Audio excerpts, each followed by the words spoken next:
Meus irmãos e irmãs, nós temos acompanhado nesses dias a história de Abraão. Chegamos ao clímax, chegamos ao ápice dessa história, não é? É o sacrifício de Isaac. É a prova principal a qual Deus vai submeter Abraão à sua fé e que vai receber uma resposta tão satisfatória como ele espera de cada um de nós, que a partir disso Abraão se torna realmente um homem de Deus, o pai da fé. Essa aliança é concluída. Então peguem aí o capítulo 22 do Gênesis e vamos fazer essa meditação. O texto começa dizendo que Deus pôs Abraão à prova. Chamando ele, disse: Abraão. E Abraão respondeu: aqui estou. Aqui são as premissas. Quando Deus nos chama, seja para nos dar algum favor, seja para nos colocar em alguma prova, nossa atitude inicial tem que ser essa: eis-me aqui, estou à disposição. O que o Senhor quer, eu quero. Eu sou todo ouvidos. A sua vontade é o meu paraíso, é o meu prazer, é fazer a tua vontade, meu Deus. Eu nasci para fazer a tua vontade. O que o Senhor quer. Já recebi tanto favor. Não posso mais duvidar do Senhor. O Senhor já fez tantas maravilhas na minha vida que eu não posso mais duvidar do Senhor. Agora, eis-me aqui, né? Essa é a primeira atitude. Aí Deus, então, encontrando essa abertura do coração de Abraão, como encontrou do seu filho Jesus, ele diz: toma teu filho único, Isaque, a quem tanto amas, dirige-te à terra de Moriá e oferece-o ali em holocausto, sobre um monte que eu te indicar. Abraão tinha só Isaque como filho, sim ou não? Não, nós sabemos que ele tinha Ismael. Se Deus tivesse pedido Ismael, Abraão tinha tido alguma dificuldade, sim ou não? Não, porque ele não era pegado. Inclusive, por vontade de Deus, vimos nessa semana que Deus mandou que Abraão permitisse que Agar fosse com o filho, e Deus prometeu por amor a Abraão que faria também de Ismael uma grande nação. Mas o coração de Abraão não estava livre.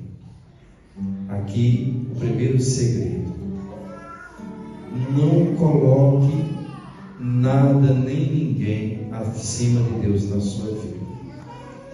Nem o filho, nem o pai, nem a mãe, nem o irmão, nem o bem, nem uma empresa, nada, nem sua autorrealização, nem o sonho que você tem de casar, de formar uma família ou de ser padre.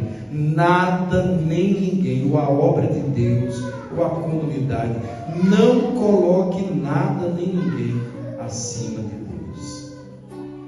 Quando alguma coisa é colocada acima de Deus, ela se torna para nós um ídolo, e Deus não suporta ídolo. Seja a egolatria, que é a nossa própria vontade, que é a pior idolatria desses tempos, é a egolatria. Eu quero me realizar, eu quero fazer a minha vontade, eu quero a minha realização pessoal. Não coloque os seus sonhos, nenhuma criatura, nenhum bem, porque você vai ter que perder para Deus. Deus não quer a vida, Deus não quer os nossos bens, Deus não quer a vida dos nossos queridos, Deus quer o nosso coração. Nosso coração tem que amar a Deus acima de tudo. Aí Deus não aceita concorrente. Por melhor que seja dele mesmo. Tenhamos cuidado, meus irmãos. Se a gente colocar alguma coisa ou alguém, ou nós mesmos, na frente de Deus, Ele vai pedir isso. Ele vai pedir e nós vamos ter que ceder. Ou então, vocês imaginem se Abraão não tivesse continuado com a firmeza de entregar aquele filho ao Senhor. Meus queridos irmãos, é preciso então obedecer a Deus. É preciso ouvir o que Deus quer. Mesmo quando Ele toca naquela área mais delicada da nossa vida. Se Ele está tocando, às vezes, ou na própria vida nossa, quando a gente passa por um câncer, por exemplo, ou de um filho, ou no casamento, ou nos bens, como Jó, é preciso confiar em Deus. Ou a gente confia ali, ou a gente se perde para sempre. Se Abraão não tem aceito aquela prova, se Abraão não tem ficado firme com Deus, numa confiança absoluta e cega, ele tinha perdido tudo, não tinha valido nada, já tinha muitos bens, eu já tinha feito muitas bênçãos. Abraão ia perder absolutamente tudo mesmo. Mas Abraão, no outro dia, ele não responde nada, mas ele age. Versículo 3: Abraão levantou-se bem cedo. Só se levanta bem cedo quem tem amor realmente a Deus, quem tem um propósito de vida. Você veja, quando a pessoa quer trabalhar, ela quer ganhar algum bem, ela acorda cedo, ela faz um sacrifício. Ou seja, Abraão confia já em Deus. Abraão, realmente, o coração dele estava muito apegado a Isaac. Ele reconhece que ele estava idolatrando aquela criança, dada por Deus, mas que tinha ficado uma idolatria para ele. E não mais era um meio, mas era um fim para a sua vida. Porque ele sabia que não ia durar muito tempo. E segundo ele, tinha pouco tempo para preparar Isaac, para cuidar de tudo, para ser o sucessor, pensando que é ele que prepara. Não somos nós que preparamos nossos filhos, nós temos ajuda, mas a grande preparação vem de Deus. E o testemunho de colocar Deus acima de tudo e confiar que Ele pode tudo. Por isso a gente reza, não só agir, não só fazer isso e aquilo. Eu penso no melhor dos meus filhos, mas eu rezo, eu pergunto: se esse filho não é meu, é de Deus, como é que eu devo educá-lo? Não como eu acho, não como o mundo me ensinou, não a partir dos conceitos humanos, mas a partir da vontade de Deus. O que é o melhor? Qual a melhor escola? O que devo fazer? É ter essa humildade. Esse filho não é meu, essa empresa não é minha, isso é um sonho de Deus. Eu sou um administrador, eu sou um servo. Os filhos não são meus, não é propriedade, eu não paguei por eles. Tanta gente querendo ter filhos, faz inclusive tantos tratamentos, às vezes até contrário à lei de Deus. E é como Deus quer, não é como a gente quer. Abraão levantou-se bem cedo, selou o jumento, tomou consigo 2 servos e seu filho Isaac. Tomou 2 servos. Na hora da prova, meus irmãos, principalmente, a gente não pode ficar sozinho. A gente tem que ficar com pessoas que vão nos ajudar. Porque a hora da prova é a hora mais difícil da nossa vida. Diga-me com quem tu andas, que eu direi quem tu és. Nessa hora eu tenho que procurar pessoas de extrema confiança, pessoas que têm intimidade com Deus. São as pessoas que podem mais me ajudar. São os amigos que me levam para a vontade de Deus, que não me tiram da vontade de Deus, mesmo querendo me ajudar. Me ajuda, que me faz fazer a vontade de Deus. Quem tem a graça, tem a intimidade maior com o Senhor e me ajuda a escutar a Deus naquele momento de prova, de dor, que os sentimentos são tão fortes, há uma luta tão grande dentro de nós. Essas pessoas, então, elas nos acalmam, elas nos apontam, elas são como certas, elas apontam: olha para o céu, tem confiança, Deus está aprovando, mas Deus vai lhe aprovar. Tem confiança. Essas pessoas que nos lembram que naquela hora Deus está ali presente, que Ele nos ama, que Ele não quer o nosso mal nunca, que se Ele prova, Ele também, se Ele faz a ferida, Ele também a cicatriz e a cura, que Ele é o Senhor de tudo, que Ele tem todo o poder, que o inimigo não vai vencer nessa situação. Então se acompanhe com pessoas que são servos de Deus. Depois de ter rachado lenha para o holocausto, pôs-se a caminho. Faz todas as preparações. Deus está pedindo isso, então vamos preparar.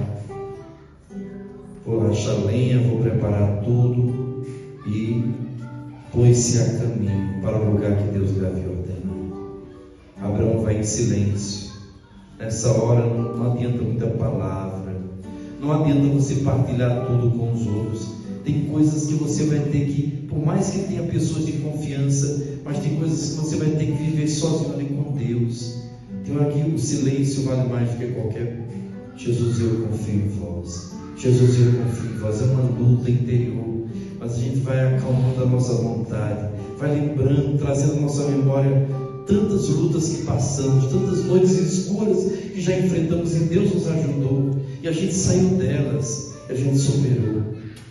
Como diz Jó, devo trazer à minha memória aquilo que me dá esperança. Não ficar pensando o pior, não ficar pensando, se adiantando. Não, eu vou olhar para o passado, mas vou olhar que aquele Deus que foi fiel comigo vai ser fiel, vai continuar sendo fiel. Se chegou a minha hora, a hora do meu filho, a hora dessa empresa, mas eu sei que Deus vai tirar o melhor desse mal. Eu sei que Deus está no controle, eu não vou perder a minha fé. Se Deus está me provando, Ele sabe que eu posso. Deus nunca me provará além das minhas forças humanas. Deus é fiel, Ele não pediria isso de mim se eu não pudesse dar. Então Ele está comigo. Eu não consigo sentir, meus sentimentos me enganam, mas eu não me prendo aos meus sentimentos. Eu me prendo à palavra de Deus, à lembrança dos feitos de Deus na minha vida. No terceiro dia, aqui está o segredo. Foi no terceiro dia que Jesus ressuscitou. É sempre no terceiro dia. Primeiro, acontece o problema. Segundo dia, é você enfrentar o silêncio de Deus. Às vezes, o estrago que aquilo fez, as consequências em silêncio. É o sábado santo, é o dia da morte, é o dia de estar com Nossa Senhora. Só a Mãe de Deus que consegue nos suportar suas lágrimas. Ali está pertinho dela, no sábado santo, mas chegará o domingo da ressurreição. Diga de verdade ao seu irmão: eu não sei se você está no primeiro ou no segundo, mas o terceiro dia vai chegar na sua vida. Diga para ele: o terceiro dia vai chegar. É o dia da ressurreição. E já está bem perto, já está bem perto, mais perto do que você imagina. Abraão levantando os olhos, viu de longe o lugar. E quando você já está chegando lá, disse então ao seu servo: olha que Abraão não é um homem de mentira. Esperar aqui com o jumento. Tem hora que é só você e Deus. Está chegando a hora. É só você e Deus e a vontade dele. Enquanto eu e o menino vamos até lá, depois de adorarmos a Deus, voltaremos a vós. Abraão sabia que Deus tinha pedido ao menino, sim ou não? E por que ele diz voltaremos a vós, não voltarei a vós? Porque ele acreditava, diz a carta aos Hebreus, que Deus é capaz de ressuscitar até os mortos. Ele não duvida mais de Deus. Ele já viu tantas maravilhas de Deus. Ele já viu Deus salvar Ló, suas duas filhas, só não salvou a esposa porque não quis, olhou para trás. Ele já viu tantas vitórias. Ele já viu Deus fazer tantas maravilhas, resolver esse problema tão sério com Ismael, com Agar. Ele já viu Deus fazer tantos prodígios e cumprir. Deus que o salvou do faraó no Egito, Deus que o salvou daqueles reis que lutaram contra ele. Esse Deus é capaz de tudo. Para Deus nada é impossível. Levante as mãos e diga: Senhor, eu confio em vós. Eu já te louvo pela vitória na minha vida, pela tua vitória, Senhor. Obrigado, meu Deus. Abraão tomou a lenha para o holocausto e a pôs às costas do seu filho, enquanto ele levava o fogo e a faca, e os dois continuaram caminhando juntos. Aqui é a figura de Jesus na sexta-feira da paixão. O pai que vai acompanhando, mas o filho que põe a lenha nas costas Foi a lenha que Jesus pôs nas costas e subiu, não o Monte Moriá, que é o monte onde foi construído depois o templo de Jerusalém, mas o monte que fica ali pertinho, o Monte da Caveira, o Monte Calvário. É a figura de Jesus que caminha. Isaac disse a Abraão: meu pai, que queres, meu filho? Respondeu ele. E o menino disse: temos o fogo e a lenha, mas onde está a vítima para o holocausto? Onde está o cordeiro para o holocausto? Onde está a vítima? Essa pergunta de Abraão, de Isaac, vai ficar sem resposta até João Batista. João Batista, que no começo do Novo Testamento, vai dizer, olhando para Jesus: Isaac, você me perguntou pela vítima, pelo cordeiro? Eis o cordeiro de Deus que pecado. Até Jesus essa resposta vai ficar. Por isso Abraão, no ato de fé, diz: Deus providenciará a vítima para o holocausto, meu filho. E Deus providenciou Jesus. E os dois continuaram caminhando juntos. Deus providenciará. Em Cristo Jesus, Deus providenciou toda a bênção. Erga suas mãos para o céu e diga: obrigado, Senhor. Obrigado. Pai, muito obrigado pelo sangue de Jesus, pelo sacrifício do Cordeiro Santo. Perdoa os meus pecados. Eu te entrego essa situação tão difícil de ser resolvida para mim, não para o Senhor. Por isso eu confio na vossa misericórdia. Por Jesus, Pai, resolva essa situação. Dê a graça de eu receber essa vitória.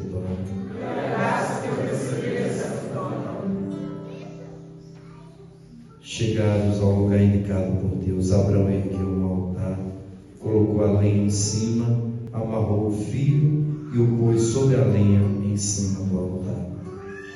A gente não vê uma palavra nem de Abraão, nem mais de Isaac. Por quê? Se Isaac se debatesse e começasse a gritar: meu pai, o que está fazendo? Aquele sacrifício não era aceito. Isaac, como Jesus, não abriu a boca. Ele é sinal do cordeiro. Por que é que o cordeiro é o animal para o sacrifício? Porque é o animal que vai com mais mansidão. É o animal que mais se assemelha a Jesus.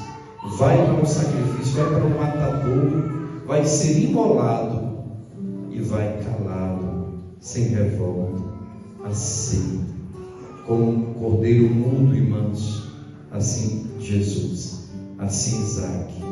E Abraão, aquele ato de fé que parece uma loucura aos olhos do mundo, ele devolve a Deus o que é de Deus, empunhando a faca para sacrificar o filho. E eis que o anjo do Senhor gritou do céu: Abraão, Abraão. Respondeu da mesma forma: aqui estou. E o anjo lhe disse: não estendas a mão contra teu filho, não lhes faça nenhum mal. Agora sei que temes a Deus, pois não me recusaste teu filho único. É uma fé muito grande. Mas eu quero perguntar uma coisa a vocês: e quando Deus não intervém? E quando Deus, através de um câncer, leva um filho, uma criança inocente? Quando Deus permite que aconteça uma tragédia, será que Ele é menos Deus? Deus que salvou o filho de Abraão não salvou seu próprio filho. Aí é acreditar no mistério, que nós não perdemos, que nossa vida não é só nesse mundo, que existe uma vida eterna. Deus não seria menos Deus, nem a fé de Abraão seria menor, se Deus tivesse levado o seu filho. Claro, Deus não quer a morte, mas Deus quer manifestar realmente a sua glória e o seu poder. Mas para isso Ele dá a cada um, não o que a gente quer, mas o que a gente precisa. Então Deus não deixou de ser Deus quando não atendeu, quando aquela pessoa que a gente rezou tanto morreu, quando aquela situação que parecia tão desfavorável, a gente teve tanta fé em Deus que ia acontecer, aconteceu diferente. Tem muitas derrotas que viram vitórias, e tem muitas vitórias que viram derrotas. Quantas vezes nós vimos Deus salvar uma pessoa, como agora no Covid? Quantas pessoas, se tivessem morrido, meus irmãos, morriam debaixo da indulgência, iriam talvez passar um pouco pelo purgatório, mas iriam para o céu. E elas clamaram a Deus mais uma chance, Deus deu. Mas 2 anos que se passaram, elas já estão perdidas. Como é difícil você perseverar, principalmente você que já viveu no pecado. Por que é que Deus permitiu que Santa Maria Gorete, essa santa, fosse martirizada dessa maneira, a facadas? Por que Deus não salvou aquela mulher? Deus pode ou não pode salvar uma menina, mesmo esfaqueada? Porque ela não se tornaria um exemplo como ela é hoje. Porque ela não poderia fazer tanto bem como ela tem feito. Hoje ela está mais viva do que tivesse ficado viva. Não acreditemos só nessa vida, meus irmãos, só naquilo que a gente pensa e acha. Claro, a gente deve pedir a vida, deve pedir que a pessoa viva mais tempo nesse mundo. Essa é a aspiração também nossa e foi colocada por Deus. Não que a gente vai pedir a morte, desejar a morte ou que tudo dê errado. Não. Mas se der, temos que ter a confiança maior ainda, que Deus não perdeu. Eu vou dizer uma coisa também para vocês, que eu aprendi nessa vida. Se uma pessoa reza de todo o coração, mesmo que ela fique decepcionada no primeiro momento que não aconteceu as coisas como ela queria, pelo contrário, aconteceu o contrário, mas ela rezou tanto, que Deus vai dar a graça àquela pessoa, mas cedo ou mais tarde, de entender e compreender, e se torna um monstro na fé, um monstro no bom sentido, torna um gigante na fé. Vocês estão entendendo? Porque a oração não cai no chão. Mesmo que aquela pessoa brigou um pouco com Deus, mas depois ela vai entender, e quando ela entender, será uma grande bênção. Então, Deus não perde nenhuma batalha, Deus perde. Mesmo quando aparentemente Ele perdeu, ou quando nós perdemos, sempre ganhamos, como Abraão. E é lindo o resultado de tudo isso. Abraão, erguendo os olhos, viu um carneiro preso no espinheiro pelo chifre, e foi buscá-lo e ofereceu em holocausto no lugar do seu filho. Vocês sabem que o holocausto é a vítima imolada e depois é queimada. O que é que chama o holocausto dos judeus, por exemplo? Porque os judeus e muitos cristãos também, muitas pessoas, além de serem mortas, elas depois foram incineradas. Então eles chamam holocausto, um tipo de sacrifício onde a vítima também é queimada, não sobra nada, fica só pó e cinza. Esse carneiro aqui é sinal de Jesus. Ele foi aniquilado, Ele assumiu todas as nossas dores. Por isso, pedir ao Pai em nome de Jesus, e o Pai não nega nada, é você lembrar desse sacrifício, é você atualizá-lo cada vez na Santa Missa. O que é a Santa Missa? É Jesus que oferece de novo ao Pai o seu sacrifício pelos pecadores, pela nossa vida, e se dá em comunhão. Nós comungamos do corpo, do sangue de Jesus, sacrifica aquele mesmo corpo sacrificado na cruz, e o Pai, ao olhar para nós, recebendo o seu Filho com tanta fé, participando em comunhão com esse sacrifício dele, o Pai não nega nada. Isso é pedir em nome de Jesus. O que é a maior oração pedir em nome de Jesus? É participar da Santa Missa, é comungar esta de graça, é estar em comunhão com esse sacrifício eterno de nosso Senhor. Por isso, participe da missa com toda devoção, com toda fé. Esqueça os aspectos externos, vá mais profundo. Fico com tanta pena quando as pessoas ficam nessas miúcias. Claro, temos que ter um zelo, um cuidado com a liturgia, por amor a Jesus, mas não para a nossa glória, para mostrar que estamos celebrando bonitinho. Não é um culto para nós. Às às vezes assim, aquela loucura por roupas bonitas, pela exterioridade, vai esvaziando. Quantos são tão perfeitos na liturgia, naquela coisa impecáveis, mas uma vida tão morta, uma vida tão sem amor a Jesus, uma vida tão escravizada às vezes pelo pecado. Isso não serve de nada. Esse povo me honra com os lábios, mas seu coração está longe de mim.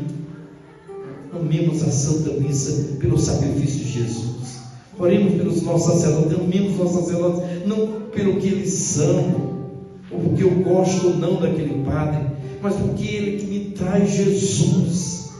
Rezemos e amemos, peçamos a Jesus que eles sejam santos, que ao celebrar a Santa Missa eles sejam os primeiros a ser alcançados pela misericórdia de Deus. Temos esse amor. Cada vez mais santas missas. Vocês vão ver, agora o grande ataque será a Eucaristia. Cada vez mais esvaziar a Eucaristia dentro e fora da igreja.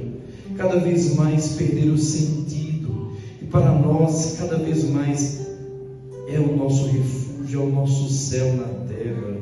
É o sacrifício de Jesus. É onde eu encontro forças. Eu tenho comunhão com o sacrifício eterno de Jesus. E recebo a misericórdia do Pai. E sou misericórdia para os meus irmãos, especialmente aqueles que mais precisam. E aí o anjo do Senhor vem dizer a Abraão pela segunda vez: juro por mim mesmo, isso é Deus dizendo através da imagem do anjo, uma vez que agiste deste modo e não me recusaste teu filho único, eu te abençoarei e te tornarei tão numerosa a tua descendência como as estrelas do céu e como as areias da praia do mar. Teus descendentes conquistarão as cidades dos inimigos. Por tua descendência serão abençoadas todas as nações da terra. Você imagine o que é você passar por uma prova e você ser fiel a Deus até o final como Abraão. Por essa sua bênção, todas as nações, toda a igreja, você é parte da igreja. Se você se santifica na vontade de Deus, por mais que seja ninguém saiba o drama que você está passando, o sofrimento, a depressão, mas você luta e você oferece a Jesus, e você não se deixa vencer por isso, você ama, perdoa, você luta para superar tudo isso, você está fazendo o maior bem à igreja. A igreja precisa, dizia São João Paulo II, o Brasil precisa de santos, sabe? Tanta gente chega e fala nas redes sociais, em qualquer lugar, hoje qualquer pessoa fala, prega, se arvora, mas nós não precisamos disso não. Isso é balela, palavras que, sabe, likes, não vai acrescentar em nada a igreja, é muito mais mal. Que quem santifica a igreja é o silêncio, é a santidade pessoal, é a luta para fazer a vontade de Deus, para amar a Deus, para amar a Deus sobre todas as coisas, para viver na graça de Deus. Esse povo que santifica. Sabe quem salva a igreja? As crianças com seu sofrimento. Tantas crianças, por isso tantas crianças sofrendo.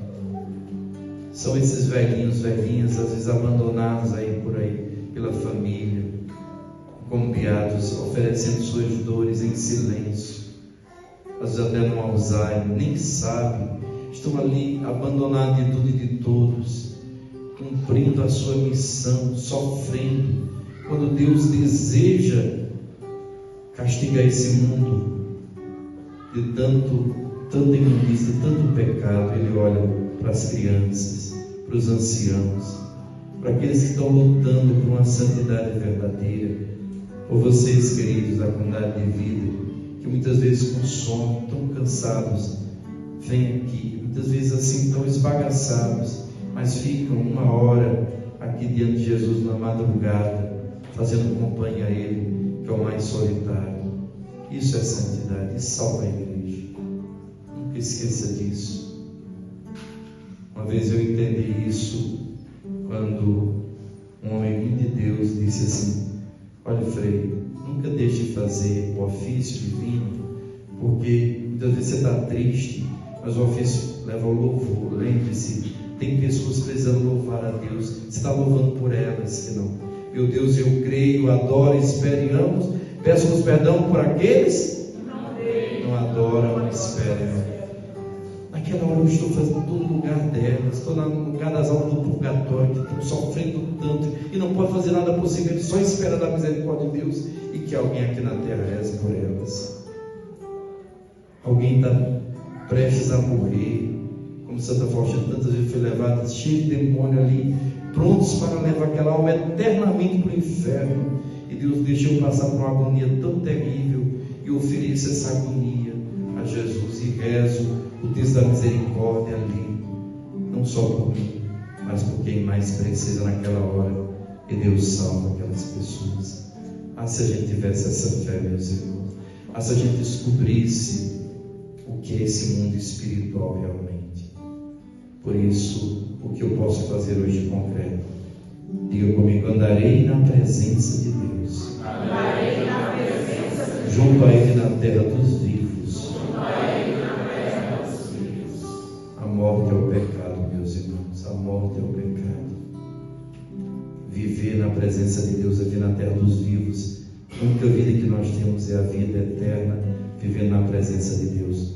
Por isso o Evangelho vai dizer que Jesus, quando vê aquele homem paralítico, talvez ele tinha mais fé, talvez vivia uma vida longe de Deus, sem nenhuma esperança, mas aquele homem tinha uma grande riqueza, tinha 4 amigos que tinham fé. E Jesus, vendo a fé deles, como viu a fé de Abraão, como o Pai viu a fé de Abraão, assim Jesus, que é um só com o Pai, com o coração do Pai, olha para aquele homem e logo perdoa os seus pecados. Aí começa já os julgamentos, e Jesus, para provar que a cura mais profunda é a cura espiritual, ele diz para aquele homem: toma a sua maca e vai para a tua casa. Levanta-te, pega a tua maca e vai para a casa. Aquele homem é curado. Foi curado porque foram perdoados seus pecados. Aí as outras curas são muito mais fáceis. Por isso, andar na presença de Deus como Abraão, seja nas horas boas, seja nas horas de prova, nossa segurança é andar na presença de Deus, é temer a Deus, é se afastar do mal. Peçamos essa graça, meus irmãos, de todo o coração. Feche os seus olhos e peça ao Senhor, mais que tudo, a graça de não mais ofender a Deus. Eu pequei do pecado cheio de perigo. Se arrependa, volte para a vontade de Deus. Ninguém destruirá você, ninguém, nem demônio, nem o inferno inteiro conseguirá, se você estiver na graça de Deus, se você andar na presença de Deus. Pelo contrário, todas as investidas vão ser mais graça para você e também para os seus.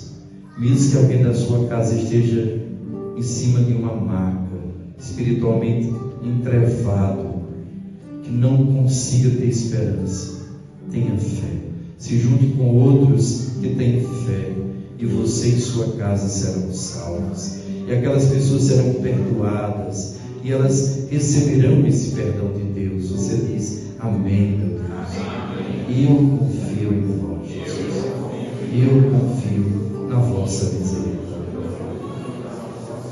Obrigado, Senhor. Obrigado, Senhor.